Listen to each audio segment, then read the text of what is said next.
Kali ini, kita akan mengupas tuntas konsep-konsep super penting dari buku legendaris karya Daniel Goleman, Kecerdasan Emosional. Ribuan tahun lalu, filsuf Aristoteles udah ngasih kita sebuah tantangan yang dalam banget. Marah itu gampang, semua orang bisa. Tapi mengelola amarah itu, nah, itu baru seni tingkat tinggi. Ini bukan cuma sekedar pertanyaan retoris loh. Ini kisah nyata seorang siswa bernama Jason.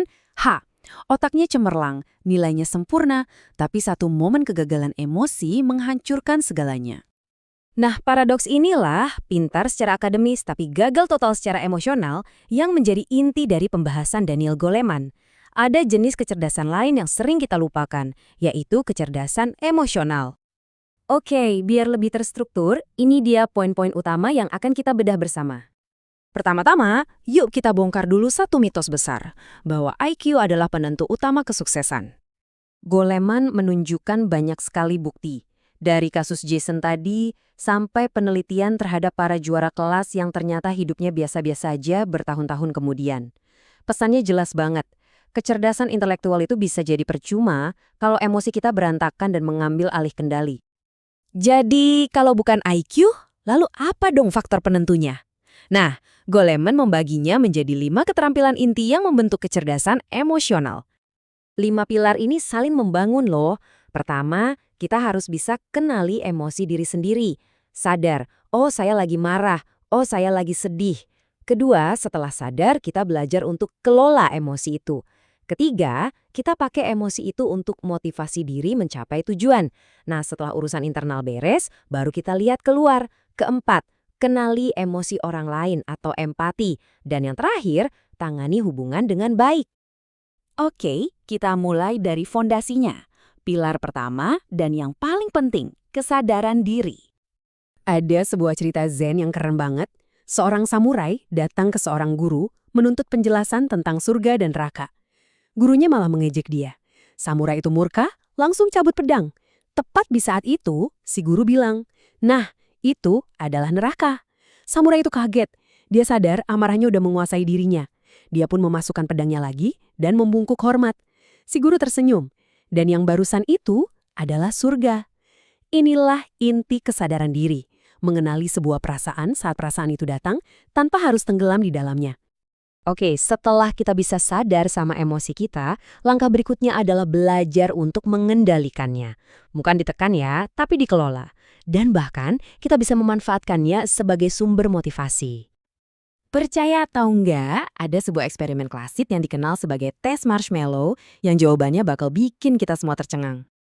Jadi, peneliti ngasih pilihan simple ke anak-anak umur 4 tahun.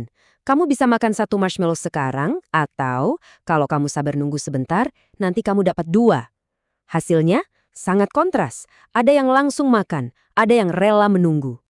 Dan disinilah bagian gilanya. Ternyata, kemampuan untuk sabar menunggu marshmallow kedua itu 2 kali lipat lebih akurat dalam memprediksi skor tes mereka di masa depan dibandingkan skor IQ mereka saat itu. Kebayangkan, tes kesabaran sederhana ini mengalahkan tes kecerdasan. Ini bukti nyata betapa kuatnya kemampuan mengelola dorongan dan menunda kepuasan. Oke, setelah kita beres sama dunia internal, kesadaran diri, manajemen emosi, dan motivasi, sekarang waktunya kita pindah ke dunia eksternal. Ini adalah pilar-pilar sosialnya, empati dan hubungan. Empati itu fondasi dari semua interaksi sosial. Dan ini bukan cuma soal merasa kasihan ya. Ini adalah kemampuan untuk benar-benar nyambung dan paham apa yang orang lain rasakan, bahkan ketika mereka nggak mengatakannya secara langsung. Kita bisa membacanya dari nada suara, ekspresi wajah, atau gerak-gerik tubuh mereka. Ada satu kisah nyata yang luar biasa banget di dalam buku ini yang menunjukkan level tertinggi dari keterampilan ini. Alih-alih pakai kekerasan atau menghakimi, Master Aikido ini malah mendekat dengan ramah. Dia nggak melawan api dengan api. Dia malah merespons dengan empati, mendengarkan curahan hati si pemabuk yang ternyata sedang hancur. Ini adalah kombinasi sempurna dari empati dan kemampuan mengelola hubungan untuk meredakan situasi. Goleman menyebut tindakan sang master ini sebagai kecemerlangan emosional. Sebuah bukti nyata bagaimana kecerdasan emosional bisa mengubah potensi konflik menjadi sebuah koneksi antar manusia. Nah, dari semua ini, kita sampai pada pertanyaan pamungkas. Kenapa sih AI ini penting banget? Apa intinya? Ini dia poin utamanya. Kecerdasan emosional itu bukan cuma soft skill biasa. Goleman menyebutnya sebagai kemampuan meta. Artinya, EI ini adalah kemampuan master yang menentukan seberapa efektif kita bisa menggunakan semua kemampuan kita yang lain, termasuk IQ. Tanpa EI, sepinter apapun kita, potensi itu bisa jadi tumpul. Dan dampaknya terasa di mana-mana. Orang dengan AI yang baik cenderung punya hubungan yang lebih kuat, karir yang lebih cemerlang, hidup yang lebih bahagia, jadi pemimpin yang lebih efektif, dan bahkan punya kesehatan fisik yang lebih baik. Ini adalah keuntungan yang luar biasa dalam hidup. Dan ini dia pesan yang paling memberikan harapan dari semuanya. Beda dengan IQ yang cenderung tetap, kecerdasan emosional itu bisa dilatih.